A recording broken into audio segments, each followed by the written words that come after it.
Hello, it's Friday the 23rd of June. I'm Simon Whitney and welcome to issue 59 of Travers Smith's Sustainability Insights.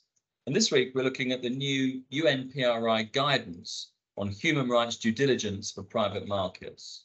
The responsibility of investors for the environmental and social harms caused by their investee companies is certainly a hot topic.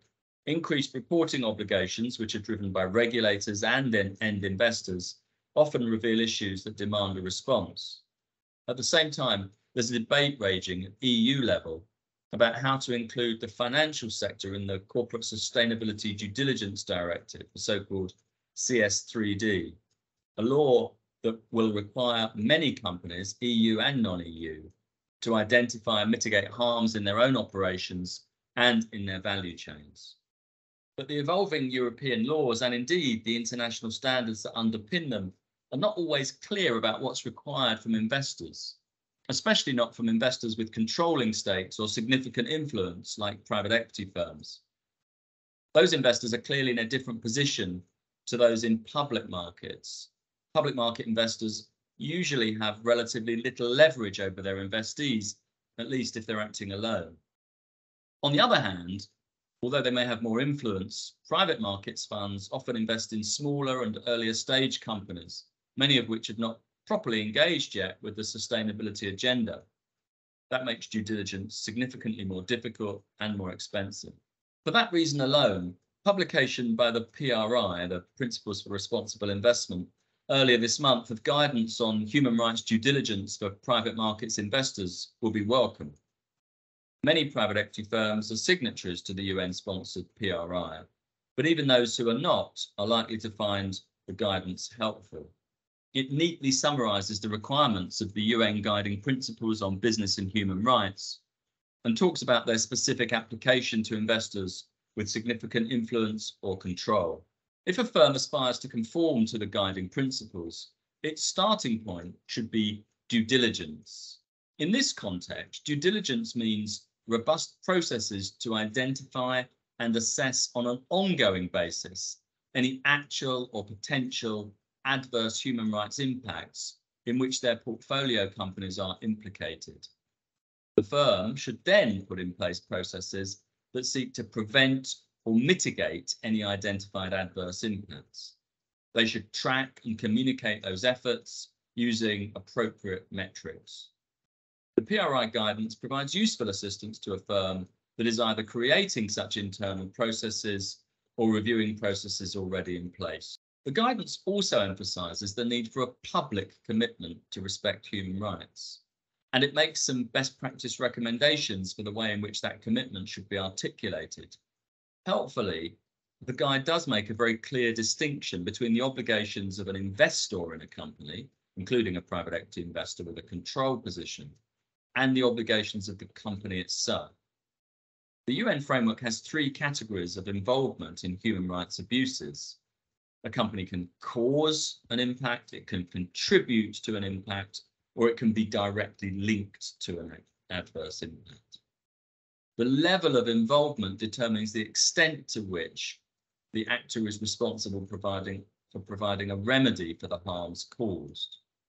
Generally, an investor will be linked to the impacts of its portfolio companies and will not be deemed to have caused or contributed to it. Having said that, the level of involvement of an investor is an important factual question which should be answered based on the specific circumstances of the case. But where investors are merely linked to adverse impacts, their responsibility is to contribute to the remedy ecosystem, and they may not have to provide the remedy themselves. There are important legal consequences, though, for a firm that's seeking to follow the PRI's helpful guidance. Alternative asset managers must be careful not to overreach by making commitments, whether they're public or otherwise, that they cannot or do not keep. With the current regulatory focus on greenwashing, it would be sensible for legal and compliance teams and possibly outside counsel to be consulted on any communications regarding the extent of a firm's involvement in portfolio company ESG performance. There are also responsibilities to LPs that must be carefully considered. In most cases, it's the fund's investors, the LPs, who will bear the burden of any additional liability that the sponsor accepts. It's therefore important that any such liability is only accepted knowingly and willingly. And here there are dangers with some emerging legal doctrines that might put more onus on a firm than it's willing to accept. For example, any public policy commitment on human rights, such as that recommended by the PRI guidance, must be carefully drafted. On the whole, firms will not want to accept legal responsibility for harmful acts that were committed by portfolio companies without the investor's knowledge and consent. While the soft law obligations imposed by the guiding principles are important and onerous, they are not themselves intended to create legally binding responsibilities. However, some domestic courts, most notably in the UK, have looked at public statements as well as group-wide policies and other internal processes in deciding whether it might be appropriate to impose direct duties on parent companies. Those direct duties could take the form of duties towards people or environments harmed by the actions of subsidiaries. And although in a different position, private equity fund sponsors that take controlling stakes in companies, especially companies operating in developing countries, have to keep a close eye on this emerging jurisprudence. It's important to conform to international standards, but it's also important to calibrate that conformity in an appropriate way. Alternative asset managers active in Europe face ever-increasing pressure then. Pressure from lawmakers, from regulators, from investors and other stakeholders to use their leverage to influence corporate behaviour.